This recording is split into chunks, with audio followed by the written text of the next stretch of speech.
A game archivist production. Hi guys, it's Archivist. I hope you're having a nice day. Today in my top 5 series I will be covering the most exciting aspects surrounding the upcoming title Killzone Shadow Fall. Personally, while I enjoyed Killzones 2 and 3, there was certainly room for improvement. Luckily it looks like Guerrilla will be addressing some of these issues to give us a more complete experience for the PlayStation 4.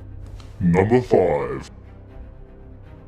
First off, the general plot for Shadow Fall looks to be pretty interesting. Killzone Shadow Fall is set 30 years after the events of Killzone 3. Life on the Hellgas planet of Helgen has been left in ruins, however the war still goes on. The ISA allows Hellgas refugees to resettle on planet Vector. The Vecton and Hellgas factions are living in a city which is divided by a large security wall. The Hellgas are fighting for their right to exist, while the Vectons are fighting for survival, leading to a cold war between the Vectons and the Hellgas. The Killzone series has been no stranger to real-world historical influence, and I think it has always added an element of relevance to a futuristic world. Number 4. According to IGN, Killzone Shadow Fall will feature a challenge-based multiplayer progression system rather than an XP one. In too many games you can achieve the highest rank simply by playing the game for extended periods of time. Sure, being good at the game speeds up the process, but ultimately anyone can achieve the ultimate rank. However, in Killzone Shadow Fall, in order to unlock weapons you are going to have to accomplish certain challenges that will take genuine skill. This means that when you see a player with a high number of completed challenges, you know their accomplishments are representative of their true skill level instead of a large time investment.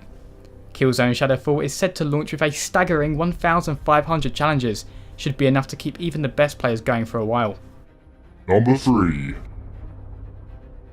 After looking at some of the trailers, you may have noticed that the graphics in Killzone Shadow Fall are absolutely spectacular. Not only is Killzone Shadow Fall a next-gen title, but it is also a PlayStation 4 exclusive. Anyone who owns a PlayStation 3 will know that generally the exclusives have the best graphics. I also appreciate the fact that the game looks a lot more colourful now. While I enjoyed Killzones 2 and 3, the colour tones were generally very dark. I remember back in the days of the PS2 thinking to myself, one day in-game graphics will be as good as cutscenes. Well, I think that day might be upon us. Number 2.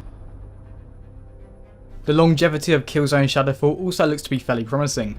According to an IGN article, Guerrilla has extensive plans to support Killzone Shadow Fall after its release.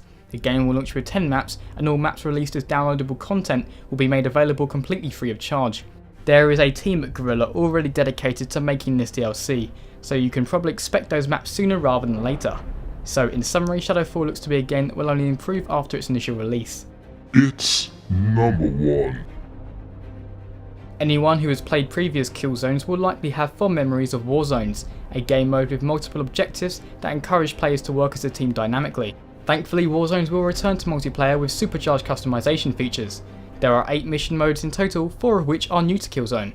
More importantly, you can customise these modes to your heart's content and share your favourite settings with the rest of the community. Guerrilla say they will regularly highlight popular and interesting community created Warzones for you to try out. Those were my personal top 5 reasons to be excited for Killzone Shadow Fall. Are you a fan of the Killzone series, or does the game fail to interest you? Let me know in the comments below. As always guys, thanks very much for watching, and see you next time.